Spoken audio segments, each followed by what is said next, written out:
दोस्तों, आपका स्वागत है आपके चैनल एस सिने स्टोरीज पर। और आज हम आपको जिस मूवी की स्टोरी सुनाने अर्थात एक्सप्लेन करने जा रहे हैं उस मूवी का नाम है ब्लैक स्पॉट, जो कि एक तेलुगु मूवी है जो इसी वर्ष 2025 में रिलीज हुई थी। यह एक मर्डर थ्रिलर मूवी है जिसमें कई ट्विस्ट आते हैं जो कि कहानी को इंटरेस्टिंग और यूनिक बनाते हैं। इस मूवी को देखकर आपका दिमाग हिल जाएगा। आइए चलते हैं मूवी की स्टोरी की तरफ। और मूवी स्टार्ट होती है एक आलीशान घर से, जिसमें इस घर का मालिक जयराम तैयार होकर कहीं जा रहा होता है। तभी उसकी वाइफ दिव्या उससे पूछती है कि तुम कहाँ जा रहे हो, तो वह कुछ नहीं बोलता है। इस बात से दिव्या गुस्सा हो जाती है और कहती है कि तुम किसी लड़की से मिलने जा रहे हो, बताओ वह लड़की कौन है। जब वह यह इल्जाम अपने पति पर लगा रही होती है तो घर की नौकरानी लक्ष्मी उसे ऐसा न करने के लिए कहती है कि मैडम ऐसा इल्जाम न लगाओ। तो दिव्या गुस्से में आकर उसको चाटा जड़ देती, जिसके रिएक्शन में जयराम भी अपनी वाइफ दिव्या को तमाचा जड़ देता है और गुस्सा होकर वहां से चला जाता है। दिव्या भी दुखी मन से रोते हुए सेकंड फ्लोर पर अपने कमरे में चली जाती है, लेकिन अपनी छोटी सी बेटी को नीचे हॉल में ही पालने में छोड़कर चली जाती है। रात के 2 बज जाते हैं और बच्चा नीचे हॉल में रोने लगता है। उसकी आवाज़ सुनकर लक्ष्मी उसको लेकर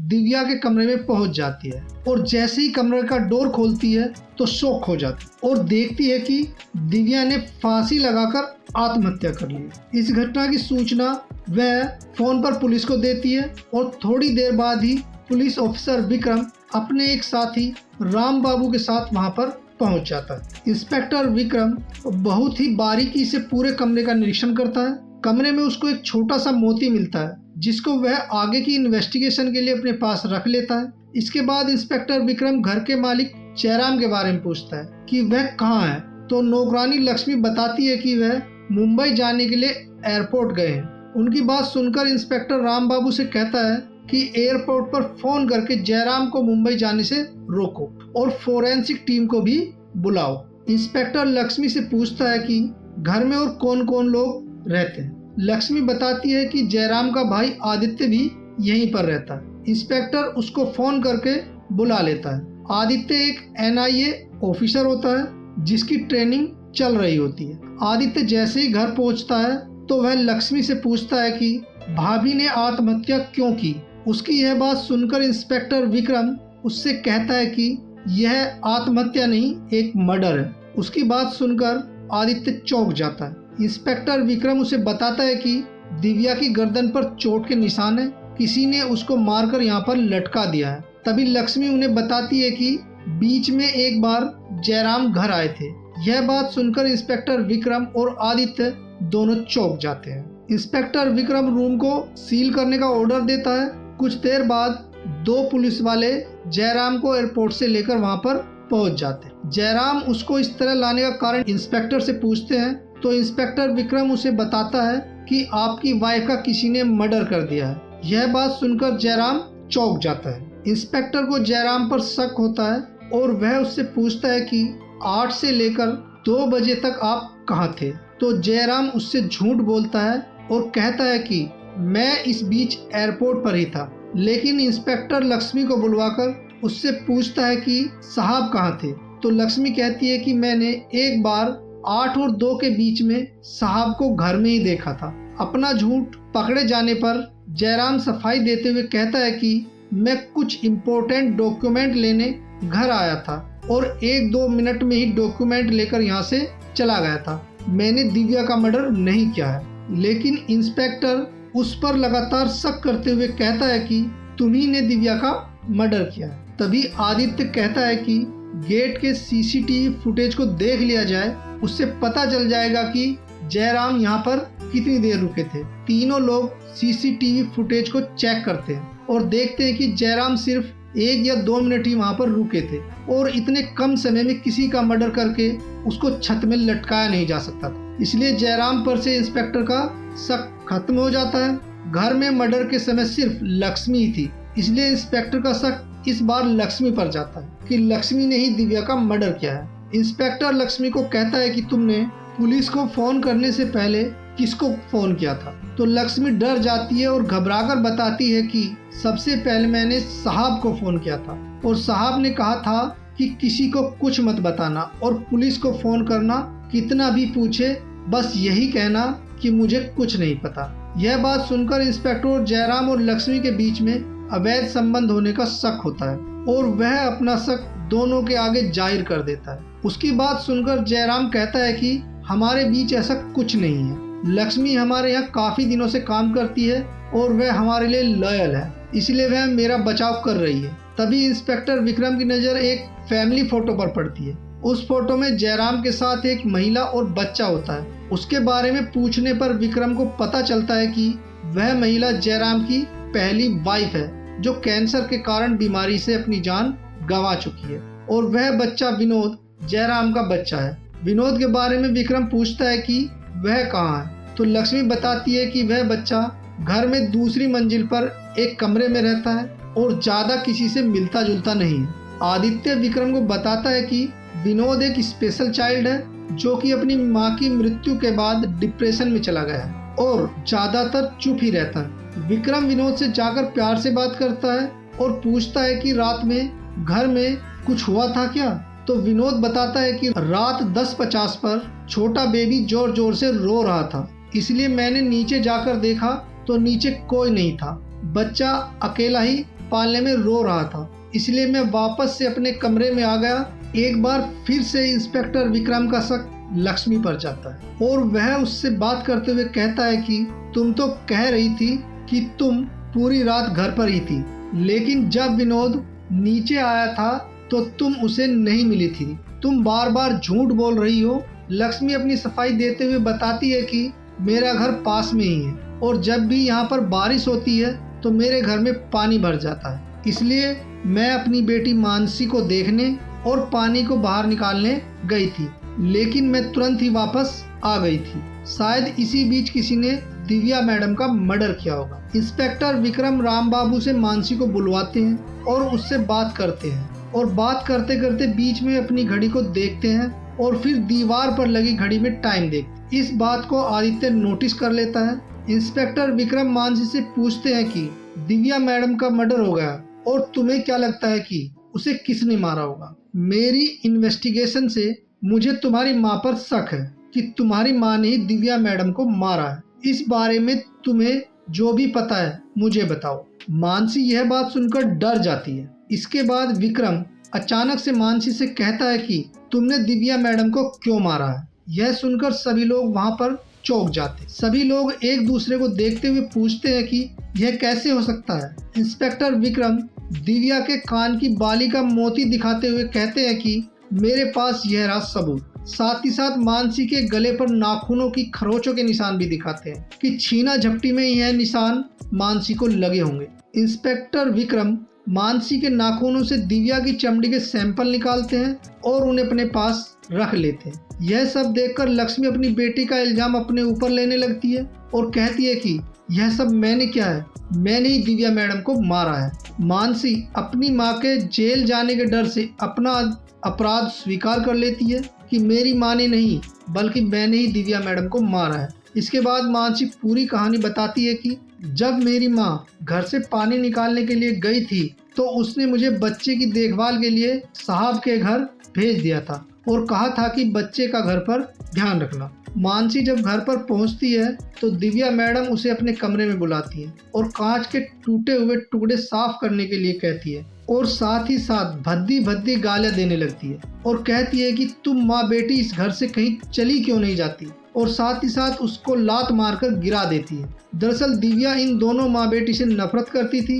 मानसी अपनी बेइज्जती सहन नहीं कर पाती और दिव्या मैडम पर टूट पड़ती है। दोनों के बीच हाथापाई चालू हो जाती है और मानसी दिव्या को धक्का दे देती है, जिससे दिव्या का सर दीवार में लग जाता है और वह वहीं पर ढेर हो जाती है। मानसी की माँ को जब यह बात पता चलती है तो वह मानसी पर बहुत गुस्सा होती है और दुखी भी होती है। अब कहीं ना कहीं उसकी बेटी उससे दूर हो जाएगी। इंस्पेक्टर विक्रम उससे पूछते हैं कि तुमने दिव्या मैडम को क्यों मारा। इसके बाद मानसी बताती है कि स्कूल में मुझे बच्चे रोज चिढ़ाते थे कि तुम्हारे पापा नहीं है। एक दिन मैंने मम्मी से आकर पूछा कि मेरे पापा कौन है, तो उन्होंने बताया कि जयराम ही तुम्हारे पापा है और यह बात किसी को मत बताना। तब से मैं जयराम साहब को अपने पिता के रूप में देखने लगी थी, लेकिन दिव्या हमेशा हम दोनों माँ बेटी का जब भी मौका मिलता था तो अपमान करती रहती थी। यह बात धीरे धीरे मेरे मन में घर कर गई कि दिव्या मैडम बहुत ही बुरी है और मैंने उनको मारकर अपनी माँ के साथ हुए अत्याचार का बदला ले लिया है। इसके बाद पुलिस मानसी को अरेस्ट कर लेती है और नेक्स्ट मॉर्निंग दिव्या की लाश को फोरेंसिक टीम अपने साथ ले जाती है। पोस्टमार्टम रिपोर्ट के लिए विक्रम और आदित्य डॉक्टर के पास जाते हैं, जहाँ कहानी में एक और ट्विस्ट आता है और डॉक्टर उन्हें बताता है कि दिव्या की मौत सर पर चोट लगने से नहीं हुई है, उसे किसी ने कोई जहर दिया था जिस कारण उसकी मौत हो गई है। लेकिन अभी हम उस जहर का पता नहीं लगा पाए हैं, लेकिन कुछ दिन बाद हम उस जहर का पता लगा लेंगे। एक बार फिर से विक्रम केस में उलझ जाता है और सोच रहा होता है कि इस केस को कैसे सुलझाया जाए। इसलिए विक्रम एक बार फिर से क्राइम सीन पर पहुंच जाता है, जहां पर जयराम और उसका बेटा विनोद ब्रेकफास्ट कर रहे होते हैं। इंस्पेक्टर विक्रम जयराम को बताते हैं कि दिव्या की मौत चोट लगने से नहीं हुई है, बल्कि उसको किसी ने जहर देकर मारा है। यह बात सुनकर विनोद बेचैन हो जाता है और तेजी से भागते हुए अपने कमरे में पहुंच जाता है। उसका पीछा करते हुए विक्रम के साथ सभी लोग उसके कमरे में पहुंच जाते हैं। विनोद दौड़ते हुए एक अलमारी के पीछे छिप जाता है। सभी लोग उसे बाहर निकलने के लिए कहते हैं, लेकिन वह बाहर नहीं आता। तभी इंस्पेक्टर विक्रम को वहां पर एक लिक्विड की बोतल मिलती है, जिसको पीने के लिए वह जयराम से कहते हैं और जयराम जैसे ही उस लिक्विड को पीने वाला होता है, तभी विनोद लिक्विड को गिरा देता है और जयराम को वह लिक्विड पीने नहीं देता है। यह सब देखकर सभी लोगों को शक होता है कि शायद यह वही जहर है जो दिव्या को दिया गया है और इसी जहर को विनोद ने ही दिव्या को दिया है। विनोद बताता है कि रात में जब वह बच्चे के रोने की आवाज सुनकर नीचे गया था तो दिव्या ने पानी मांगा था, तो उसने यह जहर मिलाकर उसको ऑरेंज जूस में दे दिया था। इसके पीने से उसकी मौत हो गई और वह कहता है कि दिव्या बहुत बुरी महिला थी, इसलिए मैंने उसको मार दिया। और एक बार फिर लगता है कि यह केस सोल्व हो गया। इंस्पेक्टर विक्रम जब अपने ऑफिस पहुंचते हैं तो उनको डॉक्टर का कॉल आता है। डॉक्टर उसे हॉस्पिटल बुलाते हैं। विक्रम जब हॉस्पिटल पहुंचता है तो उसे वहां पर आदित्य भी मिलता है। आदित्य को भी डॉक्टर ने ही बुलाया था। डॉक्टर दोनों को बताता है जो ड्रग्स विनोद ने दिया था उससे किसी की मौत नहीं हो सकती, जबकि बॉडी में एक रेयर कंपाउंड मिला है जिसकी वजह से दिव्या की मौत हुई है और यह कंपाउंड जल्दी से किसी भी रिपोर्ट में पकड़ में नहीं आता है। यह एक रेयर कंपाउंड है जिसके बारे में बहुत कम लोगों को पता है। यह कंपाउंड किसी को भी 5 से 6 घंटे में डेड कर देता है। केवल पुणे लैब ही है जो इस रेयर कंपाउंड को डिटेक्ट कर सकती है। यह कंपाउंड किसी को भी आसानी से मिल नहीं सकता। जिसने भी यह काम किया है वह प्रोफेशनल है, इसलिए तुम लोग सावधान रहना, तुम लोगों पर भी अटैक हो सकता है। तभी विक्रम के फोन पर जयराम की कॉल आती है, जिसको सुनते ही विक्रम और आदित्य जयराम के घर पहुंच जाते। दरअसल जयराम के घर पर एक पड़ोसी आया हुआ था जो बता रहा था कि मर्डर वाली रात आपके घर के बाहर एक आदमी को ओवरकोट में उसने देखा था और मुझे लगता है कि शायद इसी आदमी ने आपकी वाइफ का मर्डर किया, लेकिन मैं उसका चेहरा नहीं देख पाया क्योंकि एक तो अंधेरा था और उसने ओवरकोट भी पहन रखा था। मेरे टेरिस पर एक कैमरा है, शायद उसमें उसकी शक्ल रिकॉर्ड हुई होगी। सभी लोग मिलकर उसके घर पहुंचते हैं और सीसीटीवी फुटेज को देखते हैं, जिसमें एक आदमी ओवरकोट पहने हुए खिड़की से दिव्या के रूम में घुसता है और कुछ देर बाद वहां से वापस चला जाता है। एक बार फिर से यह केस उलझ जाता है। इंस्पेक्टर विक्रम इस केस को सुलझाने के लिए सभी लोगों को शहर से बाहर जाने के लिए मना कर देते हैं और सभी लोगों के पीछे अपने आदमी लगा देते हैं। दूसरी तरफ आदित्य भी किसी भी शख्स को बिना बताए अपने पर्सनल कॉन्टैक्ट से इस केस की इन्वेस्टिगेशन करते रहते हैं। विक्रम इस केस को सोल्व करने के लिए अपना पूरा दिमाग लगा रहे होते हैं, लेकिन फिर भी उन्हें कोई भी डेवलपमेंट होती दिख नहीं रही थी, इसलिए वे अपने ऑफिस में बैठकर बुरी तरह से झल्ला रहे होते हैं। तभी उनके पास डॉक्टर का कॉल आता है और वह हॉस्पिटल पहुंच जाते हैं, जहां पर देखते हैं कि डॉक्टर की लैब को किसी ने पूरी तरह जला दिया था और सभी सबूत नष्ट कर दिए थे। विक्रम जली हुई लैब का बारीकी से निरीक्षण करता है, जहां पर उसे आदित्य का जला हुआ आई कार्ड मिलता है और वह समझ जाता है कि लैब को आग आदित्य ने ही लगाई है, इसलिए वह आदित्य को पकड़ने के लिए उसके घर पहुंच जाता है। इंस्पेक्टर विक्रम आदित्य को पकड़ने की कोशिश करते हैं, इसलिए दोनों के बीच में फाइट शुरू हो जाती है। दोनों एक दूसरे को जबरदस्त तरीके से मार रहे होते हैं, लेकिन अंत में एक समय ऐसा आता है जब इंस्पेक्टर विक्रम आदित्य को गर्दन से पकड़ लेते हैं और उसको मारने ही वाले होते हैं, लेकिन तभी पीछे से कांस्टेबल राम बाबू आ जाते हैं और एक डंडे से इंस्पेक्टर विक्रम के सर पर वार कर देते हैं, जिससे इंस्पेक्टर विक्रम बेहोश हो जाते हैं और जब उनकी आंखें खुलती हैं तो वह अपने आप को चेयर पर बंधा हुआ पाते हैं। तभी उनके पास आदित्य आता है, जिसको देखकर विक्रम गुस्से से भर जाता है और चेयर से अपने हाथ खोलने की कोशिश करता है और कहता है कि दिव्या की तरह तुम मुझे भी मार दोगे। लेकिन उसकी बात सुनकर आदित्य उससे कहता है कि मैंने दिव्या को नहीं मारा है, दिव्या को तुमने मारा है। मैंने तुम्हें बिना बताए इस केस की इन्वेस्टिगेशन चालू कर दी थी। शुरू में मुझे लगा कि घर के ही किसी व्यक्ति ने दिव्या को मारा है, लेकिन जब मैंने सीसीटीवी फुटेज देखा तो मुझे पक्का यकीन हो गया था कि किसी बाहर वाले ने ही दिव्या को मारा है। इसलिए मैंने दिव्या के बारे में सब कुछ पता लगाया। दिव्या के घर पर उसकी दादी ने मुझे एक बॉक्स दिखाया। उस बॉक्स में दिव्या की काफ़ी चीज़ें थी। बॉक्स में मुझे दिव्या का एक लेटर मिला, जिस पर तुम्हारा नाम देखकर मेरा शक यकीन में बदल। इसलिए मैंने तुमको फॉलो करना शुरू किया। मैंने एक दिन देखा कि तुम एक घड़ी की दुकान पर गए, तभी मेरे दिमाग में बात क्लिक हुई कि तुम्हारे पास घड़ी है और तुम हमेशा दीवार घड़ी में टाइम देखते हो, जिसको मैंने पहले भी एक बार नोटिस किया था। इसलिए उस दुकान से तुम्हारे निकलने के बाद मैं अंदर गया और दुकान के स्टाफ से बात करने पर मुझे पता चला कि तुम अपनी घड़ी के वॉच क्राउन के रिप्लेसमेंट के लिए आए थे। दरअसल वॉच क्राउन घड़ी की चाबी होती है, जिससे घड़ी में टाइम सेट किया जाता है। मुझे एक बात और ध्यान है कि तुम्हारी वॉच 10:15 बजे रुक गई थी, जो कि एग्जैक्टली वही टाइम था जब हत्यारा दिव्या के रूम में था। इसलिए मैं आगे की इन्वेस्टिगेशन करने के लिए दिव्या के रूम की खिड़की पर गया, जहां पर मुझे तुम्हारे वॉच का क्राउन मिला। इस वॉच क्राउन को मैंने लैब में भेजा, जहां पर यह पता चला कि उस पर दिव्या का ब्लड और रेयर कंपाउंड लगा हुआ है। तुम्हारा दुर्भाग्य है कि इस तरह की महंगी घड़ी बनाने वाली कंपनी अपने कस्टमर की पूरी डिटेल रखती है, इसलिए घड़ी के शोरूम से तुम्हारा पता मुझे आसानी से मिल गया। दिव्या को मारने के बाद तुमने पुलिस स्टेशन जाकर लक्ष्मी की कॉल रिसीव की और इन्वेस्टिगेशन करने हमारे घर पहुंच गए। दरअसल दिव्या को तुमने मारकर बेड पर छोड़ा था, लेकिन तुमने क्या देखा कि उसको किसी ने मारकर लटका दिया है। इसलिए तुम्हारे मन में डाउट हुआ इस मर्डर में कोई और भी है, इसलिए अपना सारा इल्जाम उस पर डालकर उसको जेल भेजवा दिया जाए। सीसीटीवी फुटेज और ड्रग्स के डिटेक्ट होने के बाद तुम्हें लगने लगा कि अब यह इल्जाम शायद मुझ पर ही आएगा, इसलिए तुमने सारे सबूत मिटाने के लिए लैब में आग लगा दी और साथ ही साथ उसका इल्जाम मुझ पर डालने के लिए मेरे आईडी कार्ड को भी वहां पर प्लांट कर दी। मैंने पहले ही राम बाबू से मिलकर उसको सबूत दिखाए हैं और उसको बताया कि इस केस में तुम दोषी हो, तो राम बाबू ने मेरा साथ देने का फैसला किया। आदित्य विक्रम से पूछता है कि तुमने दिव्या का मर्डर क्यों किया। इसके बाद कहानी फ्लैशबैक में चली जाती है, जहां पर विक्रम एक बहुत ही गरीब परिवार में पैदा हुआ था।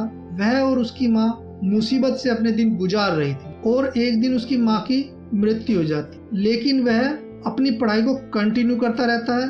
कुछ दिनों बाद उसकी जिंदगी में दिव्या आ जाती है, जिसके साथ रहना उसको अच्छा लगता है। दोनों एक दूसरे से प्यार करने लगते हैं। विक्रम अपनी मेहनत से पुलिस इंस्पेक्टर बन जाता है। पुलिस इंस्पेक्टर बनने के बाद आदित्य के सीनियर ऑफिसर उनसे अपनी बेटी से शादी करने का ऑफर देते हैं, जिसको आदित्य मान लेता है और दिव्या का सामना न करने के कारण वह उसको एक लेटर लिखता है और उसको शादी के लिए मना कर देता है कि मैं किसी और से शादी कर रहा हूँ। यह लेटर पढ़कर दिव्या पूरी तरह से टूट जाती है। शादी करने के बाद विक्रम पूरी तरह से अपने काम में बिजी हो जाता है। एक दिन वह एक ऐसे ग्रुप को पकड़ता है जिसने एक रेयर ड्रग्स बनाई थी, जिसको लेने से 5 से 6 घंटे में कोई भी आदमी मर सकता था और साथ ही साथ यह ड्रग्स किसी भी लैब में डिटेक्ट नहीं हो सकती थी। विक्रम के दिन धीरे धीरे अच्छे से बीत रहे थे। तभी एक दिन विक्रम को दिव्या टीवी पर देख लेती है और उसको कॉल करती है और कहती है कि मैं मुसीबत में हूँ,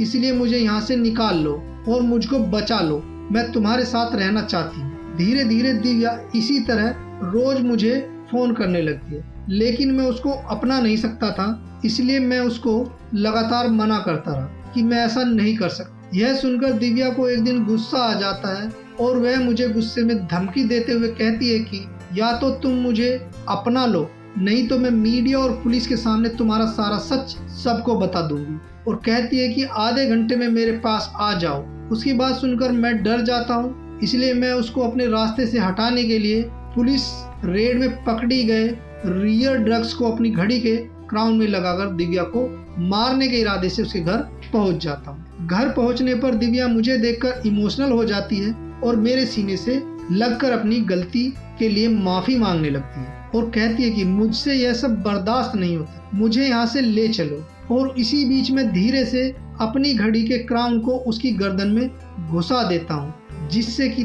थोड़ी देर बाद ड्रग्स के कारण दिव्या को नशा सा होने लगता है। और जब मैं वहाँ से चलने लगता हूँ तो दिव्या उस नशे की हालत में मुझसे कहती है कि क्या तुम मेरे और अपने बच्चे को नहीं देखोगे।